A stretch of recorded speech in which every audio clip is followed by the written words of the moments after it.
Welcome to the AI Applied podcast. I'm your host, Jaden Schaefer. Each week, I cover breaking AI news, tools, and interview experts giving you actionable tips on applying AI into your career, job, workflows, and life. Make sure that you go to aibox.ai, link in the show notes, to join the waitlist for our new AI platform. We're going to be launching an incredible platform that allows you to build anything you want with workflows in AI. So you're able to chain together ChatGPT and image generators and audio generators to make really powerful apps for your organization, or you can host them on our marketplace and actually generate royalties from them. So make sure to go to aibox.ai and join the waitlist. In addition, if you like the podcast, if you could do me a massive favor and please leave us a review on Apple or Spotify or wherever you listen to your podcast. This helps me be able to get better guests on here as they check the reviews to see how you guys are liking it. So if you could please do that, I would really appreciate it. Meta has announced that they are open sourcing and launching 3 new AI audio plays, and those are called MusicGen, AudioGen, and of course they're updating their encodec. So on the podcast today, we're going to be diving into what these 3 new AI models do and why it's so important that these are open source. So let's jump into it. The first one that they unveiled is called AudioCraft, which essentially is a framework designed to produce high quality, realistic audio and music. And they do this, of course, just with short text prompts. We've seen similar tools out of Google, but what I love that Meta is doing here, that I always give them credit for, is the fact that they're open sourcing this project. Anyone can use it. And of course, we'll see a cool tool like this out of Google. And the assumption is, you can get it if you have some sort of subscription to Google in the future. That's kind of where Google goes with these tools. And so this is really cool seeing this out of Meta, where this is open source and they're allowing people to take it and they're kind of releasing the model weights and everything that goes around. So this isn't Meta's first step into the whole sound generation. The company actually had previously made a couple steps in this field by open sourcing an AI music creator, MusicGen, back in June. But this time, Meta, says that its newest progress significantly enhances the quality of AI-created sounds. So whether that's a dog bark, the blaring of a car horn, or the sound of footsteps echoing on wooden floor. So in a detailed blog post, Meta kind of outlined how AudioCraft's frameworks has, conceptualized and how it was created to really streamline the application of generative models for audio. And they talked about, the comparison between this and their earlier efforts in the field. There was Refusion, Dance Fusion, and then OpenAI obviously had Jukebox. So now this open source AudioCraft is a really comprehensive package, which I believe offers a different kind of suite of sounds and music generators along with a compression algorithm. And, which really helps to simplify the creation and the whole encoding process without you needing to hop between different code bases, which is a really big lifesaver. So these 3 models, which are AudioCraft, or I guess AudioCraft is kind of the platform. So the 3 models on the platform are MusicGen, AudioGen, and encodec.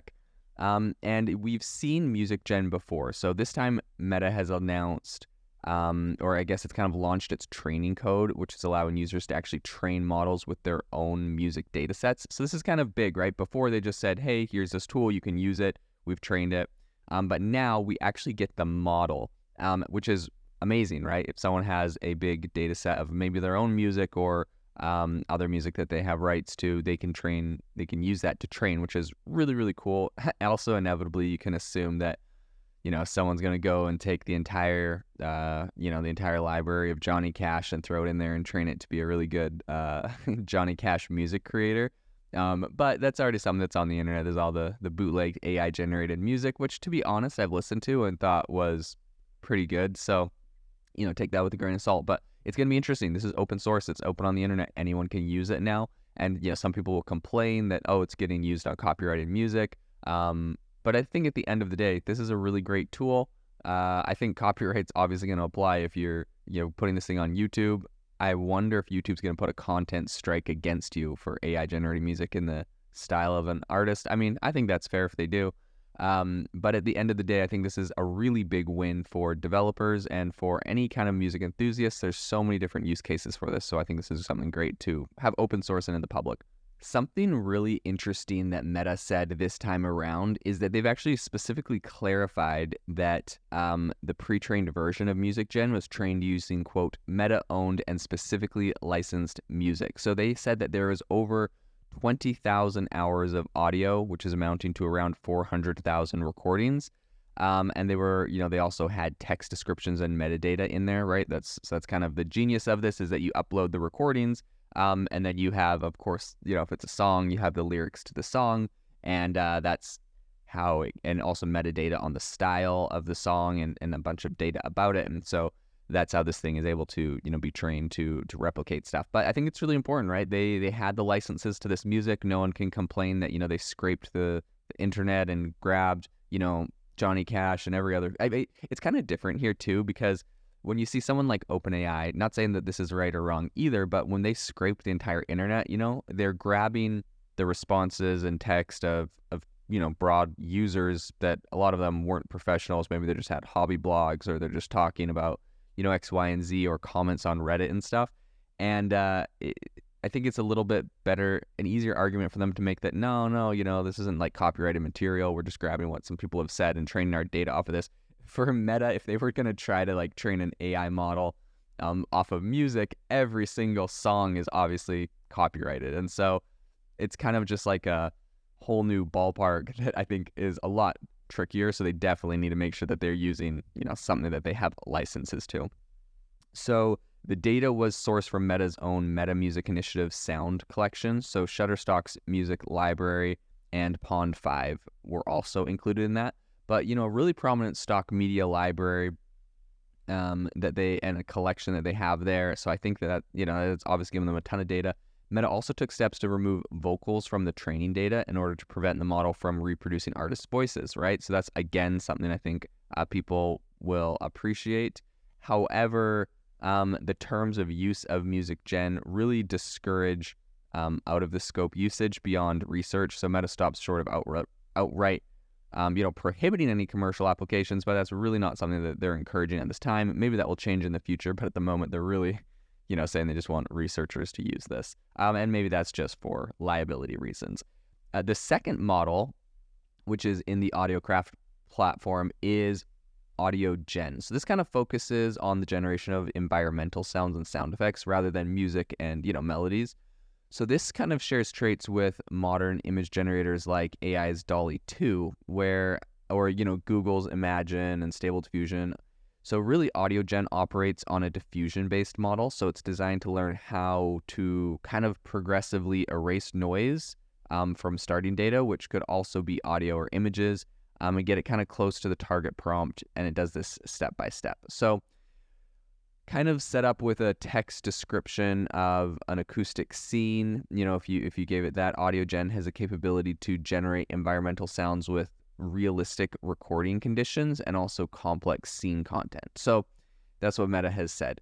And as yet, there hasn't been an opportunity to put AudioGen through its paces. I haven't been able to try this out yet ahead of its release. But a white paper published alongside AudioGen reveals that it can also generate speech from prompts in addition to music, which is really interesting, which is kind of, it can do this mirroring the diversity of its training data, essentially. So the white paper for this also says that AudioCraft could potentially be misused to deepfake a person's voice. So that also gives us some hints about its capabilities. But you can kind of add to this AudioCraft's music generation capabilities, and if you put the two together, right, AudioCraft and the ability, essentially on the platform with MusicGen and AudioCraft, you could really create full-on songs, I'm assuming. So just like MusicGen, metadata also doesn't really impose stringent restrictions on how AudioCraft and its trading code can be used. So, whether that's for the better or worse. The final model of the AudioCraft platform is going to be EnCodec, which represents an upgrade over a predecessing Meta model. So this is designed to generate music with fewer artifacts. And Meta's assertion that EnCodec is essentially more efficiently models audio sequences, and that it's good at capturing different layers of information in the trading data's audio waveforms to essentially assist in crafting unique audio. So EnCodec is described as sort of a lossy neural codec trained to compress any form of audio and reproduce the original signal with high fidelity. And the different streams capture varying levels of information from the audio waveform. So this kind of enables the audio to be reconstructed with high fidelity from all streams. Really, really interesting what they have going on. So I think whether it comes to gauging the potential impact of audiocraft, Meta naturally chooses, the high to essentially just highlight the positive possibilities. They envision a tool that can inspire musicians and assist individuals in iterating their compositions in new and exciting ways. But we've also seen, with image and text generators, every new kind of technology brings with it its own kind of share of pitfalls, legal complexities, and all of the controversies. So it'll be very interesting as tools like this get bigger and bigger and are bigger in the industry. It'll be really interesting to see how that brings those controversies into the light with audio specifically. So undeterred by those challenges that I think we may see in the future, Meta plans to essentially continue probing in ways to enhance the controllability and performance of generative audio models, while also working to kind of cut back on the limitations and that we're seeing from them. So on the topic of biases, I think it's worth noting that MusicGen currently, when dealing with descriptions in language other than English, it does not have a lot. And, music styles and cultures outside of kind of the Western sphere, I don't think it supports them at the time. So it'll be interesting to see if they bring those in. But Meta in their blog post also noted, quote, through the development of more advanced controls, we hope that such models can become useful to both music amateurs and professionals. So I think this is going to be a really interesting area to follow in the future. Obviously, this is a really powerful tool, and I think we're going to see some pretty solid adoption of this in the future. First off, probably from companies implementing this into platforms, and then from users that will be creating all sorts of music and interesting audio effects based off of these new AI tools. If you are looking for an innovative and creative community of people using ChatGPT, you need to join our ChatGPT creators community. I'll drop a link in the description to this podcast. We'd love to see you there, where we share tips and tricks of what is working in ChatGPT. It's a lot easier than a podcast, as you can see screenshots, you can share and comment on things that are currently working. So if this sounds interesting to you, check out the link in the comment. We'd love to have you in the community.